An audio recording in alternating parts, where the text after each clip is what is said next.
Hi everyone, I'm Mohit, a BTech student, EPH from Engineering Physics in IITR. So today I am going to discuss about the transfer function and its uses in this video. So first, let's take an overview about the video. This video includes a lot of things about transfer function. Key points discussed how to will be the transfer function, how to find it, a simple example of the transfer function, its advantage and disadvantage, and its major uses. Example that we will take will be a simple RLC circuit. So let's get started. So before we get in deep, let's get a basic idea about the transfer function. What is transfer function? So transfer function is, you can see, transfer function is the ratio of Laplace transform of output to input of a system. We can get a lot of information about the system if we have its transfer function. Here you can see, here xt is our input, yt is our output, here is the system, and its transfer function will be hs, which will be ys upon xs. You might be wondering what is hs here. So don't worry, we are going to calculate the transfer function and also a simple example will be discussed. So let's get started about the calculation.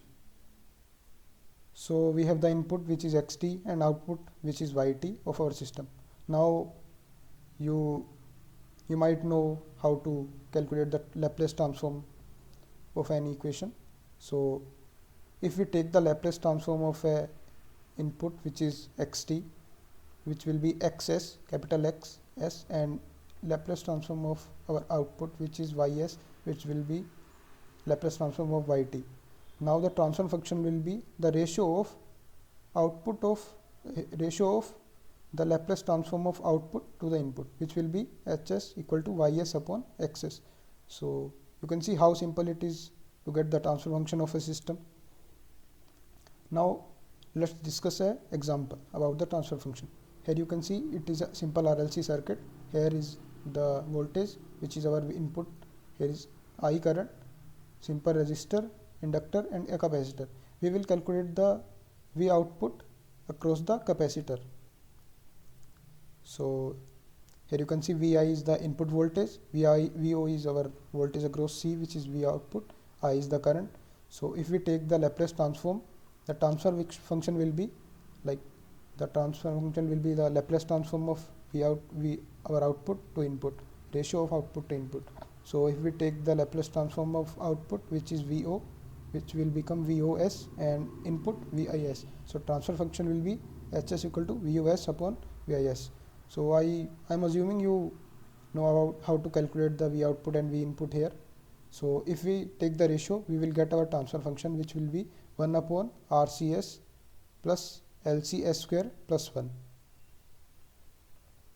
So you might have got a better idea with that example explained. So moving on to the next part, which is the advantages and disadvantages of transfer function. First, we will be discussing the advantages. So if we have the transfer function and the input of a system, we can get the desired output. We can get the information about the gain of the system. We get to know the poles and zeros of the system, which are very important. The terms are simple algebraic expressions and we can work with them without the complexity. So if we have advantages, then there are some disadvantages also, which are that transfer function does not consider the initial conditions.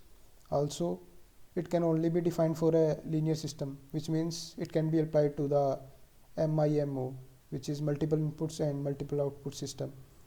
Also, we cannot get any idea about the physical structure of a system and the internal state of a system. Okay, next part. Let's get on to the most important part, which is the real life uses of transfer function. So we get, by the help of transfer function, we get to design and analyze the systems using the block diagram. It is heavily used in electronic and control system. So first use is the spring mass system, in the mechanical systems. So its major use is in the vehicles. So in vehicles there are shock absorbers, as we will see ahead. So the transfer function make it very easily to analyze the system.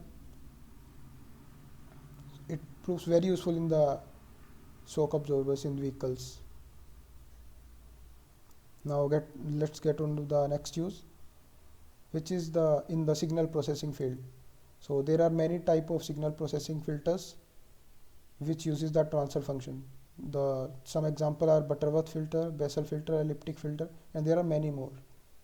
So here a Butterworth filter is shown. You might need not get into more detail. Here we have a graph also, which is for Bessel filter, Butterworth filter, and elliptic filter. This is shown. Let's get on to the next use, which is in the optics field. In optics, the modulation transfer function indicates the capability of optical contrast transmission. It is also used in imaging. It is used to describe the relation between the seen light and the image signal which we are getting and the displayed light. So it proves very useful in the medical field. That will be the end of our video. I hope you get some useful knowledge from the video. Thank you.